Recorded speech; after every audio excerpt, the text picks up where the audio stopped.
নিয়মিত হোমিওপ্যাথি বিষয়ক কন্টেন্ট পেতে হোমিও স্টাডির সাথে থাকুন।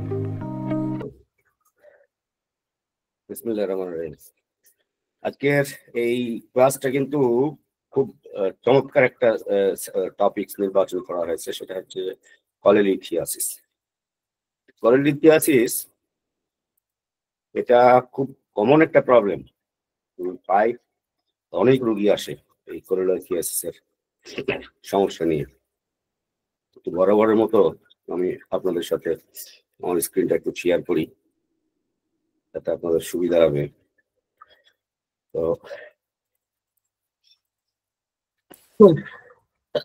আমার একটু ঠান্ডা লেগেছে, আমি একটু কাশবো মাঝে মাঝে, আপনি একটু দয়া করে ক্ষমা করবেন। আজকের এই ক্লাসে আমরা যে যে বিষয়গুলো আজকে শিখবো সেটা হচ্ছে কলেলিথিয়াসিস কি, এর কারণগুলো কি কি, এ রোগে কারা বেশি আক্রান্ত হয়, দ্বিতীয়ত কলেলিথিয়াসিসের প্রকারভেদ, এটা কত প্রকারের হয়, তো পাথরগুলো কত টাইপের হয় এবং সেগুলো কি কি ধরনের হয়।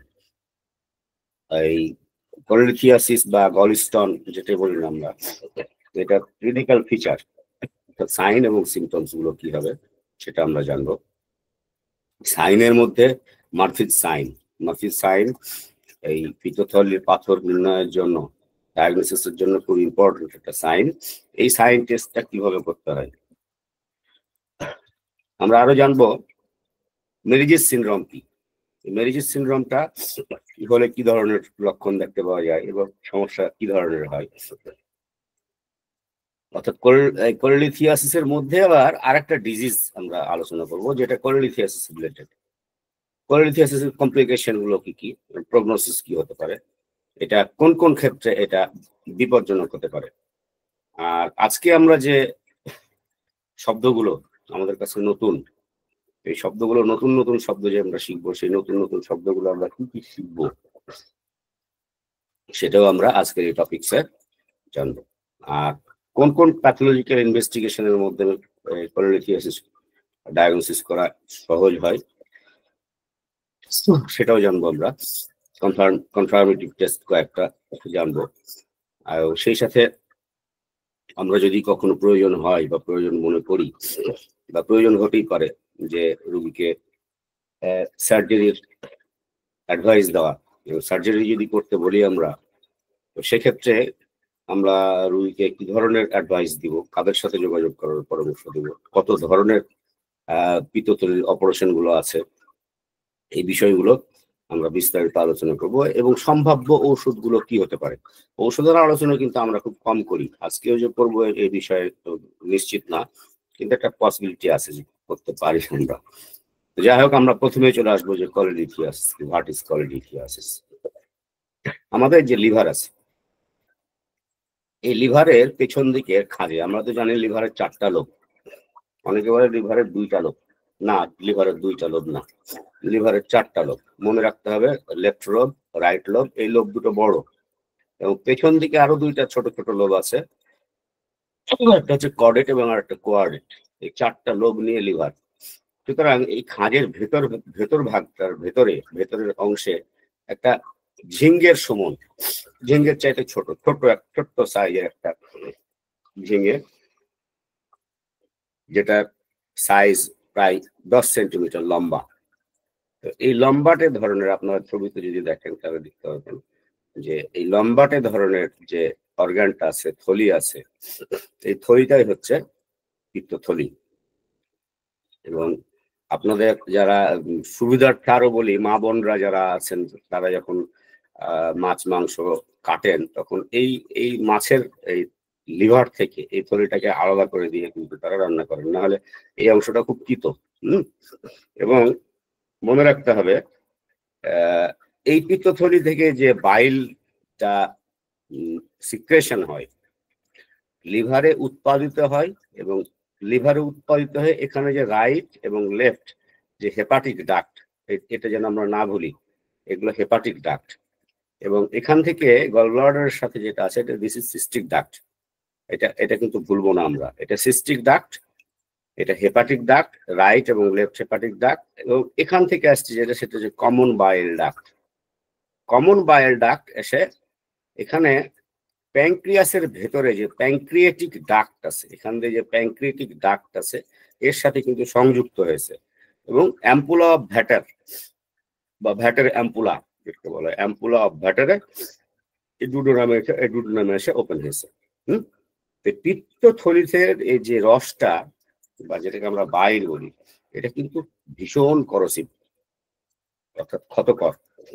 এবং আমি বহু রুগী দেখেছি যারা যখন ওপেন কোলেসিস্টমি আমরা করি তখন অনেক সময় হয় কি, এখানে যে এই ইয়েটা দেওয়া হয়, এখানে যে নট দেওয়া হয় অর্থাৎ সিস্টিক ডাক্টে, শুধু এই কমন বাইল সরি এই গল ব্লাডারটা কেটে ফেলে, এখানে কেটে এখানে এই সিস্টিক ডাক্টের এখানে একটা বাঁধন দিয়ে দেওয়া হয়।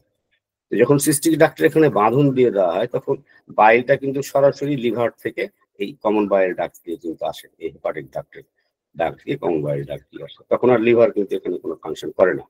অর্থাৎ অপারেশনের আগে লিভার থেকে যে বাইলটা এসে এখানে পিত্তথলিতে সাময়িক সময়ের জন্য জমা হতো,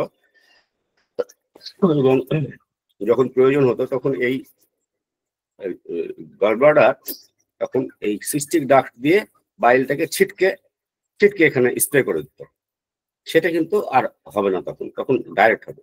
এখন আনফর্চুনেটলি অনেক সময় হয় কি, এখানে যে নট দেওয়া হয়, বাঁধন দেওয়া হয়, এই বাঁধনের দেওয়ার পরে ক্যাটগাটটা অনেক সময় নরম ঢিলা হয়ে যায় বা খসে যায়, তখন এখান থেকে বাইল সিক্রেশন হয়, এবং এক্ষেত্রে যেটা হয় সেটা হচ্ছে ইন্টেস্টাইন গুলো একদম কি বলবো পচে যায়, রোগের মৃত্যু অবধারিত। তখন ওপেন করে আর কোনো লাভ হয় না, কিন্তু ওপেন করে বলেন বা ড্রেন দিয়ে বলেন, ড্রেন দেওয়া হচ্ছে যে পেট বাইরে থেকে ফুটা করে দিয়ে একটা পাইপ ঢুকতে দেওয়া হয়, পাতলা পাইপ ঢুকতে দেওয়া হয় যাতে ওই ড্রেন দিয়ে বাইরে, যাতে ইন্টেস্টাইনের ভেতরে পেটের ভেতরে যে সমস্ত অ্যাবডোমিনাল অর্গানের ভেতরে যে ইয়েগুলো আছে, ওই রসগুলো আছে, সেগুলো যাতে বাইরে আসে, কিন্তু তাতে লাভ হয় না কোনো ড্রেন দিয়ে।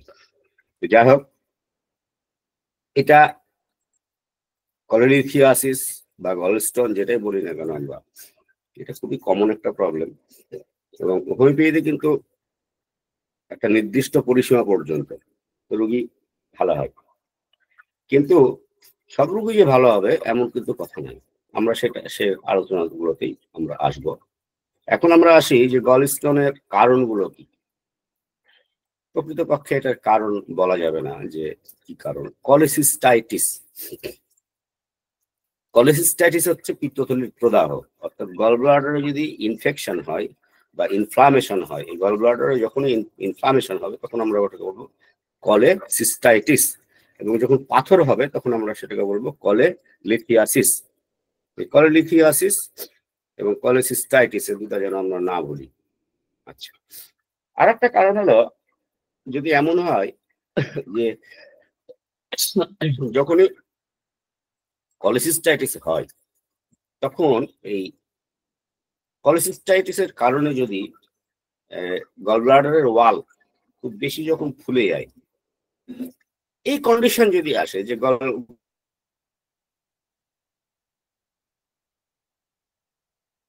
গলব্লাডারের ওয়াল ফুলে গেছে ভেতরে, সেক্ষেত্রে কিন্তু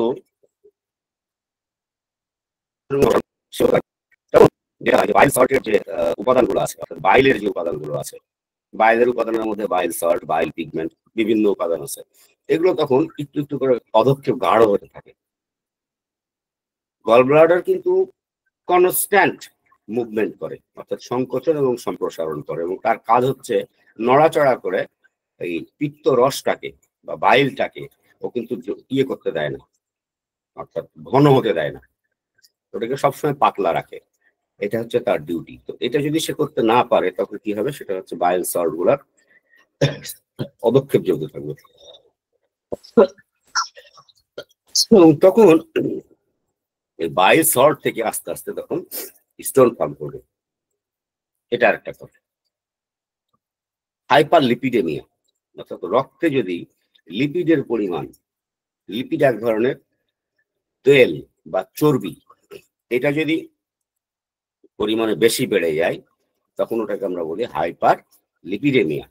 এবং হাইপার লিপিডেমিয়া হলে পরে সেটা আমরা কিভাবে বুঝবো, আপনারা যদি চোখের উপর ভাগে যদি দেখেন যে সাদা হয়ে কিছু জমেছে। আমি হাইপারলিপিডেমিয়া আপনাদেরকে সম্ভব হলে আমি দেখাচ্ছি পরে।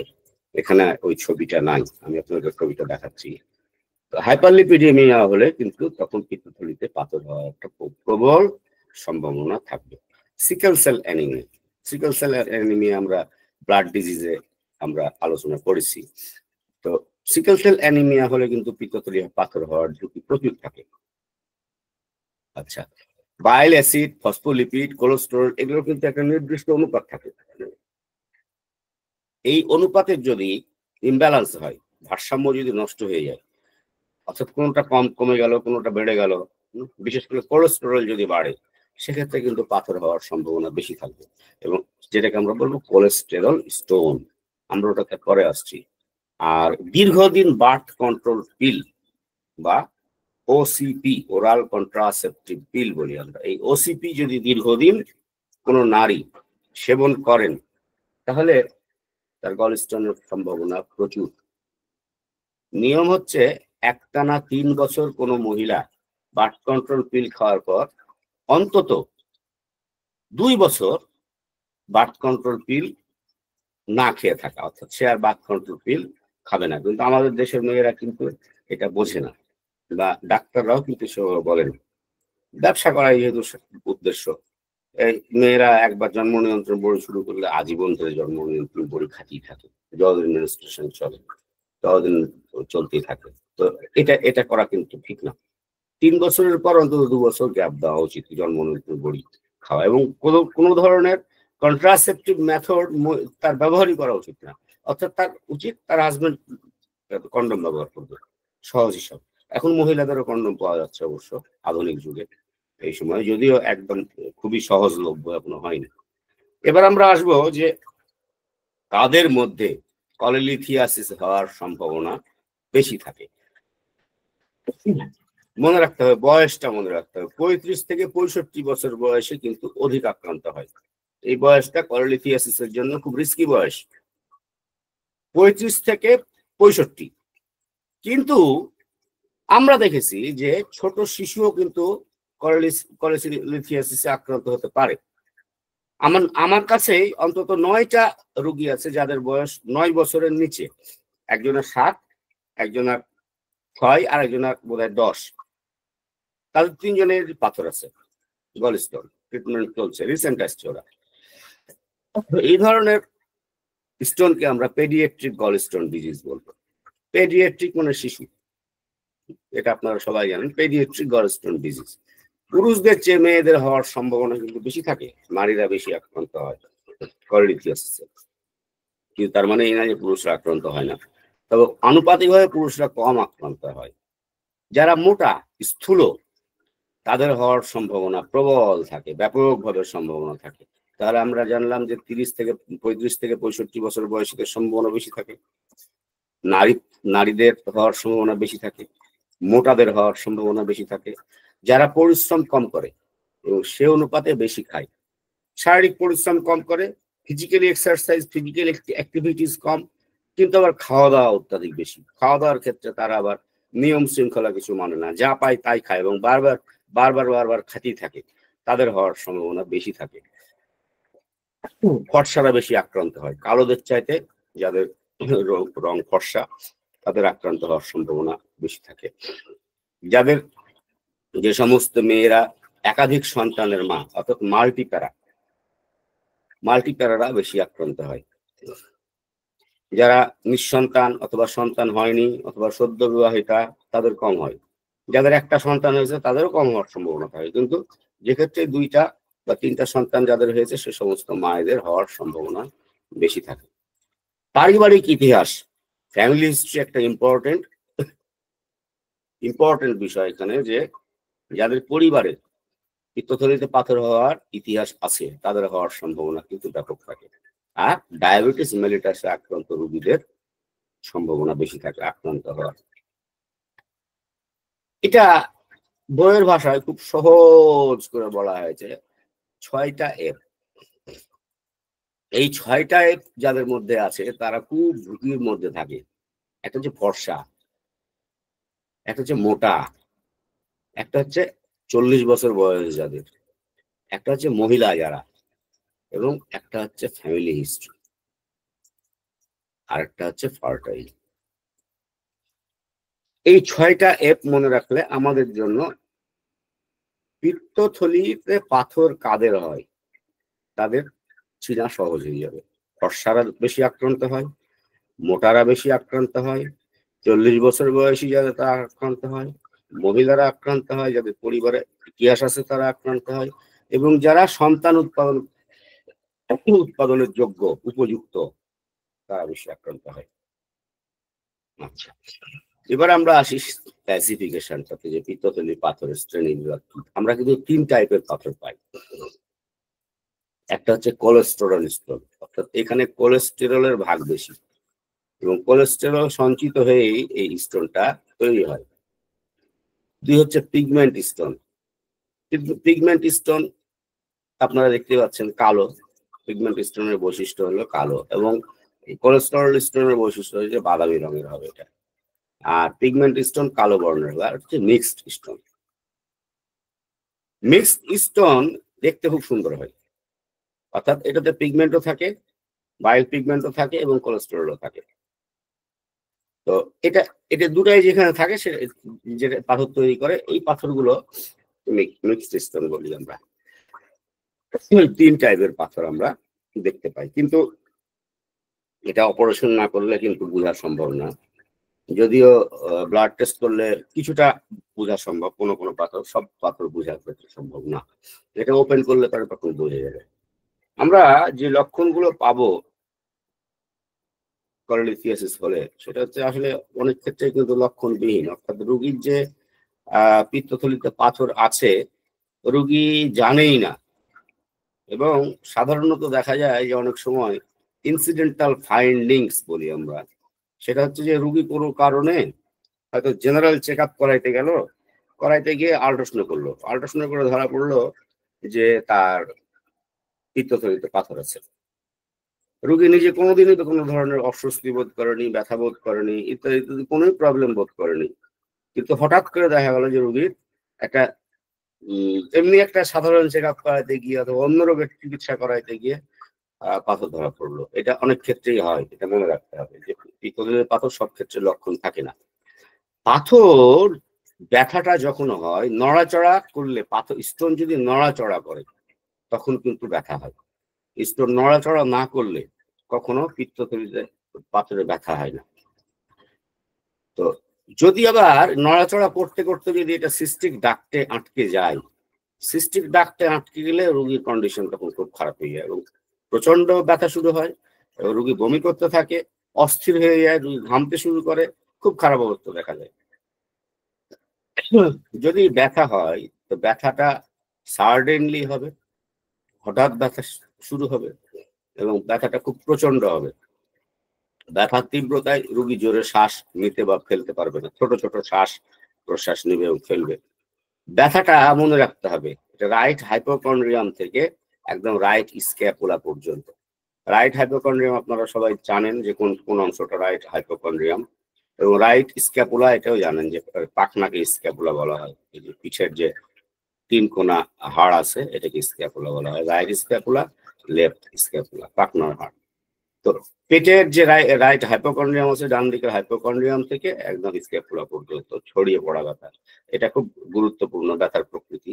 এই ধরনের ব্যথা কিন্তু আমরা আলসারেও পাই, হ্যাঁ, এবং আলসারে পেটের ব্যথাটা পিঠের দিকে ছড়ায় এবং রোগী পার্টিকুলারলি বলতে পারে না যে তার স্ক্যাপুলাতেই ব্যথা হচ্ছে, স্ক্যাপুলার দিকেও ব্যথার কথা বলে, পিঠের দিকেও ব্যথার কথা বলে, এবং পেট থেকে ব্যথাটা অরিজিনাল। বমি এবং বমি বমি ভাব হয়, ব্যথার সাথে বমি এবং বমি বমি ভাব থাকে।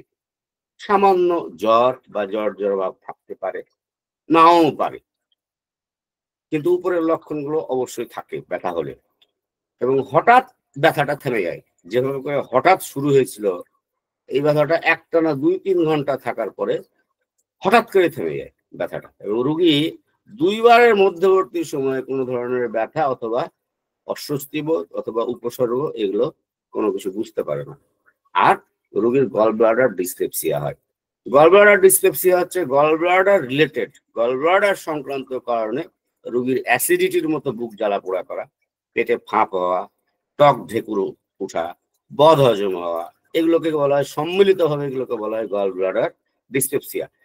হাইপার অ্যাসিডিটিকে কিন্তু আমরা গল ব্লাডার ডিসপেপসিয়া বলবো না কখনোই। গল ব্লাডার রিলেটেড যদি এই ধরনের উপসর্গ দেখা যায় হাইপার অ্যাসিডিটির মতো, তখন আমরা এটাকে বলবো গল ব্লাডার ডিসপেপসিয়া। কিন্তু আগে ডায়াগনোসিস করতে হবে যে গল ব্লাডারের অ্যাবনরমালিটি বা গল ব্লাডার কোনো ডিজিজ আছে, গলস্টোন ডিজিজ হোক বা কলেসিস্টাইটিস হোক, যেটাই হোক একটা আছে, তখন আমরা ওটাকে বলবো গল ব্লাডার ডিসপেপসিয়া। তার আগে আমরা ওটাকে বলবো। আমরা সাইন কি পাবো? আগেই বলা হয় যে অনেক সময় লক্ষণবিহীন, সুতরাং সাইনও অনেক সময় পাওয়া যায় না। অন্য রোগের চিকিৎসা করাতে গিয়ে দেখা যায় যে ধরা পড়ে, সুতরাং সাইনটা সুনির্দিষ্ট ভাবে বলা যাবে না। সাইনটা অনেক কিছুর উপর ডিপেন্ড করে। ক্লাস শেষে আপনারা খুব সহজেই বুঝতে পারবেন। আমরা যদি রুগীকে এক্সাম করতে যাই, তা আমরা দেখবো রুগীর বয়স, রুগী মধ্যবয়সী স্বাভাবিকভাবে, অর্থাৎ আমরা যে বলেছিলাম 35 থেকে 65, তো তার মধ্যেই থাকে রুগীর দিয়ে। বেশিরভাগই মহিলা হয়, বেশ নাদুস নদুস গোলগাল হয় এবং ফর্সা ধরনের হয়, এবং মারফিজ সাইন পজিটিভ হতে পারে। মারফিজ সাইন পজিটিভ হতে পারে এবং পজিটিভ হয়। মারফিজ সাইনটা আসলে কি? মারফিজ সাইনটা হচ্ছে রুগীকে প্রথমে শোয়াতে হবে। রুগীকে চিৎ করে শুইয়ে রুগীর যে রাইট হাইপোকন্ড্রিয়াম আছে, এখানে যা রাইট হাইপোকন্ড্রিয়াম আছে আমরা যেটা দেখছি, এই জায়গায় চাপ দিতে হবে এবং চাপ দিয়ে জোরে শ্বাস নিতে বলতে হবে। এখানে রাইট হাইপোকন্ড্রিয়ামে যখনই এই জায়গায় হাত দিয়ে চেপে রুগীকে জোরে শ্বাস নিতে বলা হবে, তখন রুগী শ্বাস নিলে রুগী শ্বাস নিতে পারবে না, ব্যথার কথা বলবে। এবং চাপটা যদি আবার স্থির করা যায়, তখন রুগী বলবে যে না, আপনি যখন চাপ দিয়ে আমি যখন নিঃশ্বাস নিচ্ছিলাম তখন তীব্র ব্যথা হচ্ছিল, কিন্তু আপনি যখন হাতটাকে স্থির রাখলেন তখন ব্যথাটা আস্তে আস্তে কমে গেল। ওই সময় হাতকে হঠাৎ করে উইথড্র করে নিতে হবে, অর্থাৎ হাতকে হঠাৎ করে সরিয়ে নিতে হবে। যখন হাতকে হঠাৎ করে সরিয়ে নেওয়া যাবে, তখন পুনরায় রুগী ব্যথার কথা বলবে, ও করে উঠবে। অর্থাৎ এটা খুব ইম্পর্টেন্ট বিষয় যে আপনি প্রথমে প্যালপেট করবেন রাইট হ্যান্ড দিয়ে, ডান হাত দিয়ে রুগী রাইট হাইপোকন্ড্রিয়ামে চাপ দিবেন। রাইট হাইপোকন্ড্রিয়ামে চাপ দিয়ে রুগীকে জোরে শ্বাস নিতে বলবেন। যখন রুগী শ্বাস নেবে তখন রুগী শ্বাস নিতে পারবে না, রুগী ব্যথার কথা বলবে। তারপরে হাতকে যখন স্থির রাখবেন, ব্যথাটা একটু কম অনুভূত হবে। তারপর হঠাৎ করে যখন আপনি হাতটা হটিয়ে নেবেন, সরিয়ে নেবেন রুগীর পেট থেকে, তখন রুগী আবার প্রচন্ড ব্যথার কথা বলবে। This is Murphy's sign.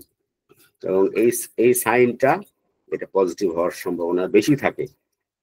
এই ডাক্তার মারফি এটার আবিষ্কারক, এই সাইনটার। ইনি একজন সার্জন, বিখ্যাত একজন আমেরিকান সার্জন ডক্টর মারফি। আচ্ছা, কমপ্লিকেশন কি হতে পারে? কমপ্লিকেশন কিন্তু অনেক হতে পারে, প্রচুর কমপ্লিকেশন হতে পারে। Gall bladder এমফাইমা। গল ব্লাডার এমফাইমা হচ্ছে গল ব্লাডারে যদি পুজ সঞ্চিত হয়ে যায়, তখন আমরা ওটাকে বলি গল ব্লাডার এমফাইমা। এমপাইমা বা এমফাইমা দুটাই বলা যায়। গল ব্লাডার এমফাইসেমা মনে রাখতে হবে। একটা হচ্ছে এমফাইমা, পায়োসিস, পায়ে এগুলা থাকলে পুজ মনে রাখতে হবে। সুতরাং এখানে যেহেতু পায়ে আছে, সুতরাং ওখানে পুজ আছে, অর্থাৎ পিত্তথলিতে ওখানে পুজ হয়েছে, এখানে পুজ সঞ্চিত হয়েছে।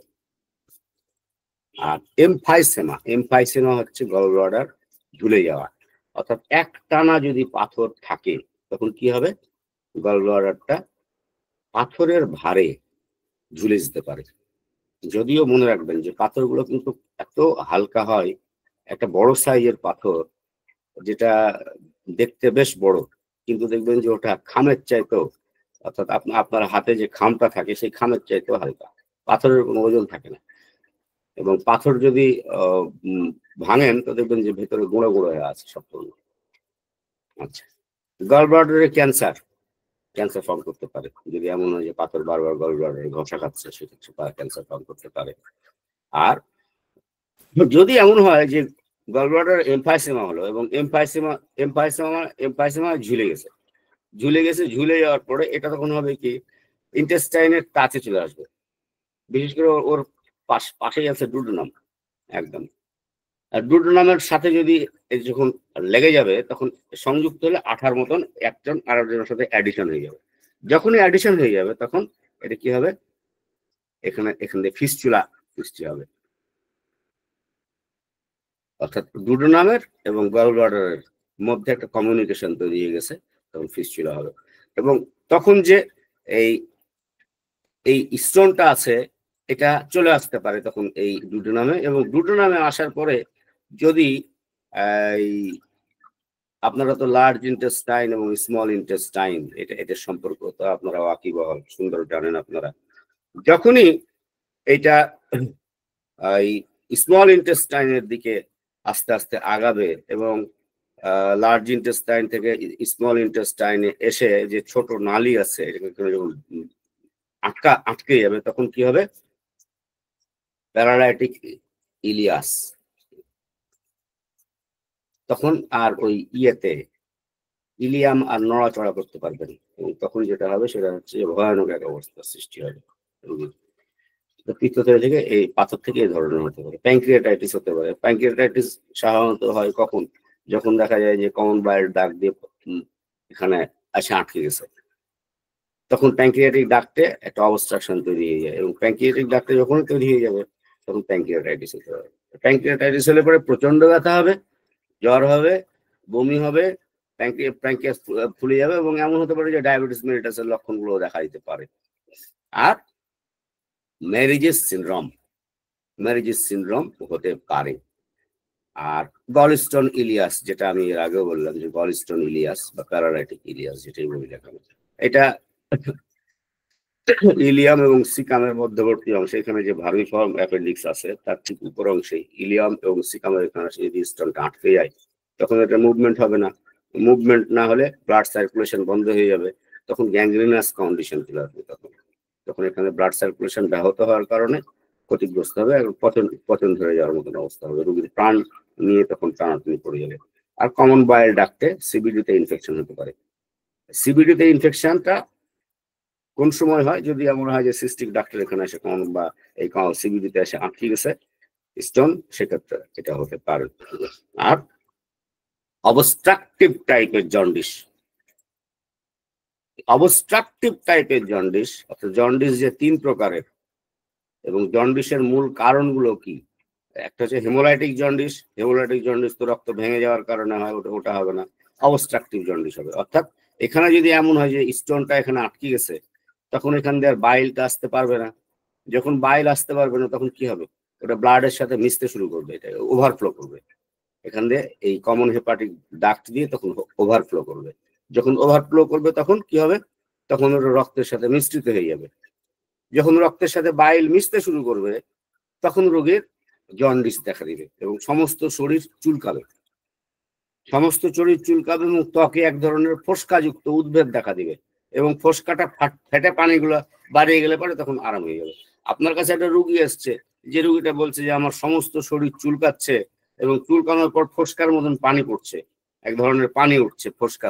তারপরে ওই পানিটা যখনই আমি ফাটিয়ে বার করে দিচ্ছি, আমার ওই চুলকানিটা মনে হচ্ছে কমে যাচ্ছে, তারপর আর এক জায়গায় শুরু হচ্ছে। তো এটা স্কিন ডিজিজ না। আপনি স্কিন ডিজিজ মনে করে আপনি ওটা খুব ট্রিটমেন্ট শুরু করলেন। আপনার দেখা উচিত যে ওর গল ব্লাডারের কোনো প্রবলেম হয়েছে কিনা, অর্থাৎ বাইল সিক্রেশনের কোনো অবস্ট্রাকশন তৈরি হচ্ছে কিনা। এই জন্য অ্যানাটমি ফিজিওলজি জানা কিন্তু খুব জরুরি একটা বিষয়। তো মেরিজিস সিনড্রোম যেটা আমরা বলছিলাম, মেরিজিস সিনড্রোমটা আসলে কি? আমরা বললাম এর আগে যে মেরিজিস সিনড্রোম নিয়ে আমরা বলবো কথা। এটা ডিজিজের মধ্যে আর একটা ডিজিজ। মেরিজিস সিনড্রোম হচ্ছে যদি হেপাটিক ডাক্ট এবং কমন বাইল ডাক্ট এর মাঝামাঝি অংশ যদি এই স্টোন আটকে যায়, এখানে যে হেপাটিক ডাক্ট আছে এবং এখানে যে কমন বাইল ডাক্ট আছে, এর মাঝামাঝি জায়গায় সিস্টিক ডাক্টে যদি এখানে ইম্প্যাক্ট হয়ে যায়, স্টোন আটকে স্টাক হয়ে ইম্প্যাক্ট হয়ে গেছে, তখন কি হবে? এদিক থেকেও আসতে পারছে না বাইল, আবার এদিক থেকেও আসতে পারছে না বাইল। এই জায়গার কোনো কাজ তখন নাই, তখন অবস্ট্রাকটিভ জন্ডিস দেখা দিবে। সেই সাথে সিভিয়ার অ্যাবডোমিনাল পেইন হবে, আর জ্বর হবে, এবং খুব বেশি পসিবিলিটি আছে যে এই গল ব্লাডারে গ্যাংগ্রিন হয়ে যাওয়ার। তো এটা হচ্ছে এই সম্মিলিত এই অবস্থাটাকে বলা হয় মেরিজিস সিনড্রোম। যেন আমরা না ভুলি। আমরা ইনভেস্টিগেশন গুলো কি দিতে পারি? আপনারা দেখেন, আমরা হোমিওপ্যাথি ডাক্তারদের মধ্যে কিন্তু একটা প্যানিক কাজ করে যে আল্ট্রাসাউন্ড দিব, আল্ট্রাসাউন্ড দেখতেছি জানি না আমি। তো ভয় পাওয়ার কিচ্ছু নাই, ভয় পাওয়ার কিচ্ছু নাই। আমরা হাজার হাজার হোমিওপ্যাথি ডাক্তাররা বসে আছি আপনাদেরকে 2 হাতে বুকে ধরে তুলে দেওয়ার জন্য। যখন যে সময় যে কোনো প্রয়োজন পড়ুক আমরা তো আছি, বিন্দাস নিশ্চিন্তে দিবেন। এবং একটা খুব গুরুত্বপূর্ণ বিষয় সেটা হচ্ছে যখন হোমিওপ্যাথি ডাক্তাররা লিখে দেয় যে আল্ট্রাসাউন্ড করা হোক, তারা আল্ট্রাসাউন্ডের জন্য সঠিকটাই লিখে দিল। Ultrasound USG of whole abdomen বা আপার অ্যাবডোমেন, লোয়ার অ্যাবডোমেন, যেটাই লিখে দেওয়া হোক। অনেক সময় ক্লিনিক গুলো করে কি, সেখানে হোমিওপ্যাথি ডাক্তারটার নাম বসায় না। এটা আমার না, এটা শফিকুল ইসলামের ডাক্তারেরই এটা আল্ট্রাসোনোগ্রাফি, যেটা 12ই মার্চ করা হয়েছিল। যদি এমন হয় কখনো, আমার অনেক ছাত্রছাত্রী আছে যারা রুগীকে ক্লিনিকে পাঠায়, আমি তাদেরকে প্রথমে জিজ্ঞেস করি যে রেফার্ডের জায়গায় কি আপনার নামটা আছে? রুগী, আমার ছাত্রছাত্রী যদি বলে হ্যাঁ স্যার আছে, ওয়েল ভালো। যদি বলে যে না, রেফার্ডের জায়গায় ওখানে সেলফ লেখা আছে অথবা অন্য ডাক্তারের নাম লেখা আছে, আমি সরাসরি বলি যে রিপোর্ট দেখার দরকার নাই। এটা এক ধরনের অসম্মান আপনাদের প্রতি ওই ক্লিনিকের। কখনো এটা মেনে নেবেন না। মানে নিলে ওরাও এটা সুযোগ নেবে, যেমনই হোক না কেন ওই রিপোর্ট ফেরত পাঠাবেন এবং এই নামটা যেন কারেকশন করে আপনার নাম যেন বসায়, রেফার্ড বাই আপনার নাম। সহজ হিসাব, তখন আপনার নাম থাকবে। সেলফ কি? সেলফ মানে রুগী নিজে করেছে, রুগী নিজে কিছু বুঝে নাকি এগুলার যে কি করতে হবে? সেলফ লেখা কেটে হয় কেন? সেলফ লেখার তো কোনো যুক্তি নাই। তো দেখেন এই রেহানা বেগম, যার বয়স 45 বছর, এই মহিলা দেখেন এই যে গল ব্লাডার, লিভার নর্মাল আছে, সাইজ। আমরা আল্ট্রাসাউন্ডের উপরে সম্ভবত একটা ক্লাস নিয়েছিলাম, এখানে গল ব্লাডার আছে নর্মাল সাইজ। আচ্ছা, 2 নম্বরে দেখেন লেখা আছে multiple tiny bright echogenic structure seen in the gall bladder lumen, casting posterior acoustic shadow, larger 0.9 millimetre. অনেকগুলো ছোট ছোট উজ্জ্বল ইকোজেনিক স্ট্রাকচার দেখতে পাওয়া যাচ্ছে। ইকোজেনিক অর্থাৎ আল্ট্রাসোনোগ্রাফের যে ইকোটা ব্যবহার করে ইকোজেনিক বলা হয়। এটা গল ব্লাডার দেয়ালের মধ্যে দেখতে পাওয়া যাচ্ছে, এবং যেটা অনেকগুলোর মধ্যে মানে যেটার বড় সাইজ লার্জার 0.9 মিলিমিটার। আচ্ছা, দিয়ে এইখানে লিখেছে দেখেন কোরেলিথিয়াসিস লিখেছে, পিত্তথলির পাথর কোরেলিথিয়াসিস। এখানে লিখেছেন কনসিস্টেন্ট উইথ গলস্টোন ডিজিজ, আর এখানে ইমপ্রেশনের মন্তব্যে লিখেছে কোরেলিথিয়াসিস। সহজ হিসাব, এ পড়তে গেলে একটু বড় ডাক্তার হতে হওয়া লাগে নাকি? সুতরাং ভয় পাওয়ার কিছু না, বিন্দাস দিবেন। Plain radiography of abdomen, plain x-ray of abdomen, plain x-ray of abdomen. এখানে আপনারা যদি স্টোন থাকে আপনারা স্পষ্ট ভাবে শ্যাডো দেখতে হবে, এখানে ছায়া দেখতে পাবেন একটা, যেটা স্টোন, এবং কত বড় সাইজ এটাও আপনারা দেখতে পাবেন এখানে। ম্যানেজমেন্ট কি দিব? রোগীকে আশ্বস্ত করবেন, অবশ্যই হোমিওপ্যাথি সাদৃশ্য লক্ষণের ভিত্তিতে রোগীকে ওষুধ দিতে হবে, বিশ্রামে রাখতে হবে, নরম এবং সহজ পাচ্য খাই দিবেন, কারণ ওই সময় এটাতে গল ব্লাডারের উপরে চাপ পড়ে। এ ধরনের খাবার কিন্তু না দেওয়াই উত্তম, কারণ চর্বি জাতীয় খাবার, মাংস জাতীয় খাবার, এগুলো খেলে আপনার গল ব্লাডারের উপরে চাপ বেশি পড়ে এবং তাকে বেশি সিক্রেশন করতে হয়। বেশি সিক্রেশন করতে হয় যেখানে যেখানে সম্ভাবনা থাকে বেশি ব্যথা বাড়ে যাওয়ার। এই জন্য চর্বি জাতীয় খাবার এবং মাংস জাতীয় খাবারগুলো দয়া করে অ্যাভয়েড করতে বলবেন। এছাড়াও আরেকটা বিষয় আপনাদেরকে মনে রাখতে হবে, সেটা হচ্ছে যে কোন কোন খাবার ক্যালসিয়াম সমৃদ্ধ, যেগুলো খাবার থেকে যদি কোলেস্টেরল পাথর হয় তো যেটাতে কোলেস্টেরল বাড়বে, ব্লাডের কোলেস্টেরল বাড়ার সম্ভাবনা থাকবে যেগুলোতে, সেগুলো আপনি খেতে নিষেধ করবেন, ওগুলো না খাওয়াই ভালো, উত্তম। আর হালকা ব্যায়াম করার অ্যাডভাইস করবে, অর্থাৎ ওজনটা যেন রোগী নিয়ন্ত্রণ করে, ওয়েটটা রিডিউস করতে হবে। এটাতে রোগীর কোলেস্টেরল লেভেলও কমবে, রোগীর শরীরের ওয়েটও কমবে এবং রোগী সব দিক থেকে ভালো থাকবে। প্রগনোসিস কি হতে পারে? এই রোগে কিন্তু ভালো মৃত্যুর হার কম। যদি কমপ্লিকেশন গুলো আমি যেগুলো বললাম সেগুলো যদি সেভাবে না হয় তাহলে এত ওরিড হওয়ার কিছু নাই, এবং আপনি ট্রিটমেন্ট দিলে পারে আপনি জানবেন যে রোগী ভালো হবে ইনশাআল্লাহ। আর যদি এমন হয় যে পিত্তথলি খুব বড় পাথর আছে, বেশ বড় সাইজের পাথর আছে, যে সাইজের পাথরটা আসলে বাইল ডাক্টে আটকে যাওয়ার একটা পসিবিলিটি, সম্ভাবনা আছে, সেক্ষেত্রে কিন্তু এই কলেসিস্টেক্টমি করতে বলা হয় বা লিথোট্রপসি। কলিসিস্টেক্টমি, ওপেন কলিসিস্টেক্টমি, এটা এটা একটা করতে পারবে রুগী। আবার ল্যাপারোস্কোপি, এটাও করতে পারবে। ল্যাপারোস্কোপিতে 3টা ফুটা করা হয়, শিরায় ঘোড়ার ওই একই পড়ে। আর আমরা ওপেন কলিসিস্টেক্টমি করলেও যা হয় ওই আর কি। কিন্তু মনে রাখতে হবে এখানে যে পাথর যদি বড় হয়, এখানে ডাঁট করতে যাবেন না। বেশি ডাঁট রুগীর জন্য ক্ষতির কারণ হয়ে যাবে, বেশি ডাঁট করা ভালো না। এখন এমন দেখা গেল এই এই এইটা এটার ডায়ামিটার কত, এটা তো জানতে হবে আমাকে, তাই না? কমন বাইল ডাক দিয়ে এখান থেকে তো পাথরটা কমন বাইল ডাক দিয়ে বাড়াবে। কমন বাইল ডাক দিয়ে যদি আসে পাথরটা, এটা ডায়ামিটার কত আমি যদি না জানি, তাহলে কিন্তু আমি আমি আমি রুগীকে বলতে পারবো না যে এটা সব পাথর ভালো হয়ে যাবে। না, সব পাথর ভালো হবে না। অত ডাঁট করা ভালো না, সব পাথর পড়বে না। সুতরাং আপনাকে ডায়ামিটার সম্পর্কে, ডায়ামিটার কত, 10 মিলিমিটার, 10, 11, 12 মিলিমিটার, 5 থেকে 10 মিলিমিটার মনে রাখতে হবে, সহজ হিসাব। যে ওটা সিবিডির ডায়ামিটার হচ্ছে, সিবিডির ডায়ামিটার কত, কেউ যদি জিজ্ঞেস করে সিবিডির ডায়ামিটার কত, তা বলতে হবে 5 থেকে 10 মিলিমিটার। তাহলে 5 থেকে 10 মিলিমিটার যদি হয়, এই মহিলার পাথরটা পড়ার সম্ভাবনা সুন্দর, চমৎকার। 9 মিলিমিটার, এমন যদি হতো যে 20 মিলিমিটারের পাথর আছে, সেক্ষেত্রে তখন আমার ঢুকিয়ে দিত, তখন আমাকে চিন্তা ভাবনা করতে হতো। কিন্তু যদি দেখা যায় যে অনেক বড় আছে, মুরগির ডিমের সমান আছে, তো মুরগির ডিমের সমান যদি পাথর থাকে, তাহলে আমি পাথর বার করতে পারবো না, সহজ হিসাব। সার্জিক্যাল ট্রিটমেন্ট যদি করতে যাই আমরা, তাহলে আমি তো আগে যেহেতু বললাম যে কলিসিস্টেক্টমি 2 রকমের, ওপেন কলিসিস্টেক্টমি আর ল্যাপারোস্কোপি। যদি পাথর এমন হয় কমন বাইল ডাক্ট আটকে গেছে, কমন বাইল ডাক্ট আটকে গেলে কিন্তু কলিডোকলিলিথোটমি, কলিডোকলিলিথোটমি, কলিলিথিয়াসিস। এবং তখন আপনার পিত্তথলিতে পাথর আটকে গেলে তখন ওখানে লেখা থাকবে আল্ট্রাসাউন্ডে কলিডোকলিলিথিয়াসিস। কলিডো মানে হচ্ছে কমন বাইল ডাক্ট, হ্যাঁ বলবেন। Extra corporeal shock wave lithotripsy, extra corporeal shock wave lithotripsy এখন আধুনিক একটা অপারেশন, যেটাতে শব্দ তরঙ্গের সাহায্যে, শব্দ দিয়ে ওটাকে ভেঙে দেওয়া হয় পাথরগুলোকে বাইরে থেকে, কোনো ধরনের কাটাছেঁড়া করতে হয় না। এটা ব্যয়বহুল, বাংলাদেশে অল্প কয়েকটা জায়গায় হয়। আচ্ছা, পাথর যদি এত বড় হয়, এই পাথর কিন্তু পড়বে না। আমি আগে বলেছিলাম আপনাদেরকে, আবারও বলছি যে বেশি ডাঁট করতে যাওয়া ভালো না। আমাদেরকে ওই জন্য এই অ্যানাটমির এই বিষয়গুলো আমাদেরকে জানতে হবে। আমরা এই ক্লাসে যেগুলো যেগুলো শিখলাম, মনে হয় পিত্তথলির এই গল ব্লাডারের লোকেশন, লিভার, এগুলো সম্পর্কে একটু জানলাম, তাই না?